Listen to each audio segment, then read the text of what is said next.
The only guy that's out, upper body injury, he's day-to-day, is Matt Benning. So Gravel will go in his place, and we're hopeful to get Matt back on the ice here in the next day or so. The last time you saw San Jose, it was fairly one-sided, Ken. Are there some things that you've built into your game recently here that you think give you a better look against them tonight? I don't know that you can tell that. I mean, even when we got drilled, there was a lot of good things we did, but the problem is they're so good at taking advantage of mistakes. You know, we were looking at, they scored so many goals in the red zone on us, and then you look and at the end of the night, you got as many chances as they do, but they finish so well there, and that's what they've done against us. Is they've really made us pay in that area and around the goal crease and net area, slot area. They've really done a lot of damage there in the last 2 games.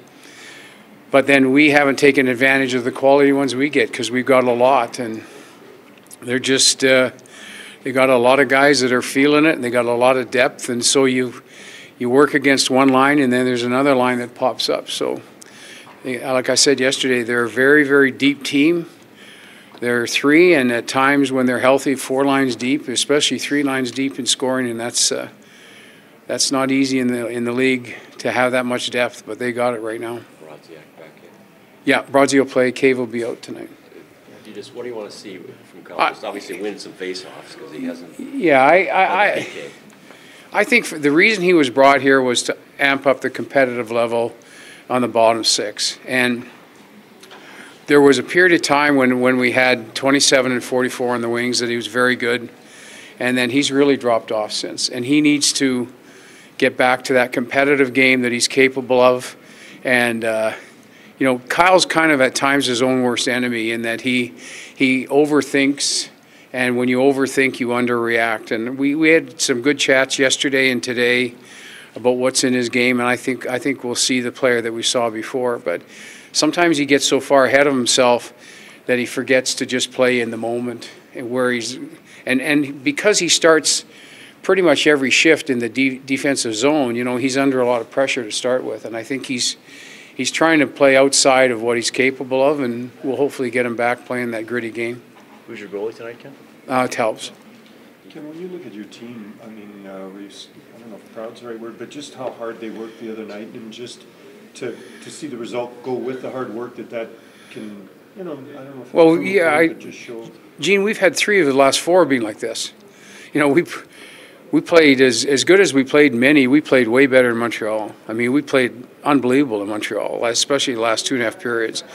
And then we played so well except for 7 minutes in Philadelphia. But we've played 3 of the last 4 games. We got away with the 2 periods in Chicago and then really had meltdown in the 3rd period. But the other 3 games, I mean, you couldn't come out of the break with, you know, and not be happy with the way the team's competing and everything. But man, we're paying when we make a mistake. Because we did make some mistakes in many, but our goaltender helped us out. But in the other games, we paid for them, and hopefully we get it tonight where we just can't give up the same scoring chances. If the scoring chances tonight are even, it's not going to be good for our side. What did you hear about Sekera's this game? He played a lot, and we looked at the tape this morning, and he played.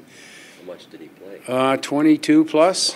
So they didn't ease him into it, but he looked awful composed and smart, and you know, we'll see what the report is. You know, first time back, guy, he's on adrenaline. Yeah, we'll see. Tonight will give us a better read, but man, he looked like an awful good player if you're looking at one hockey game. But let's see over the next couple of games how he looks. But it was very, very encouraging after watching today. What do you want from? What are you missing when he's not playing? Oh, you just see his composure with the puck and the way he passes the puck. I mean, he passed a couple so hard they just bounced off guys' sticks. I mean, he does things that not many players in the league can do. The way he transitions the puck, he's awful good there. When it comes to Talbot, it looks like when he's on, his positioning is right. He's challenging shooters. He's moving well in his crease. Are you seeing that from him right now? Yeah, square, not flat. Yeah. When he's square and he's angled towards the shooter, he's terrific positionally. There's a period of time at the start of the year where he got flat, and so as the shooters got closer, there got to be more openings, and Miko was doing the same thing. But I think with Dustin, they've both got it resolved, because we had drill specific yesterday for Miko, and there wasn't anything that went in, and Talbs has been like this for 2 weeks now, so it's good. Petrovic, how does the guy get back in when you've got so many defensemen?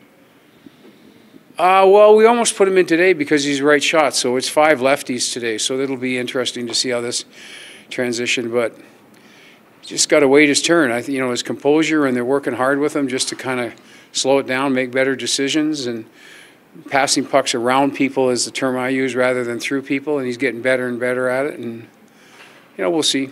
We're lucky we got 8, and we'll see where Sekera gets. We might even get to 9 if Sekera comes healthy, so we'll have some heavy decisions to make, but we don't want to get ahead of ourselves. It was exciting watching Sekera play today and see that he was, up with the pace and at times way above the pace. And you still want Malone as the third line guy? I'm going to flip him in Brodziak depending on the zone we're in and depending on the side of the dot. If it's on the left, I'll have Malone go out. If it's on the right, I'll probably have Kyle go out. You'd said earlier this year, talking about your goaltending, you felt it was a strength and you wanted to keep both guys engaged. Recently, you said you just need somebody to grab it. What's your thought process on just rolling the hot hand versus? It's easy to be 1 and 1A when both guys are going so good. That's what we were going through. So it was really good. And arguably they both went through the struggles. The problem for us was they both struggled at the same time. So to me, it's play well and you're in, or win and you're in, or whatever you want to do it. But I didn't care who was in.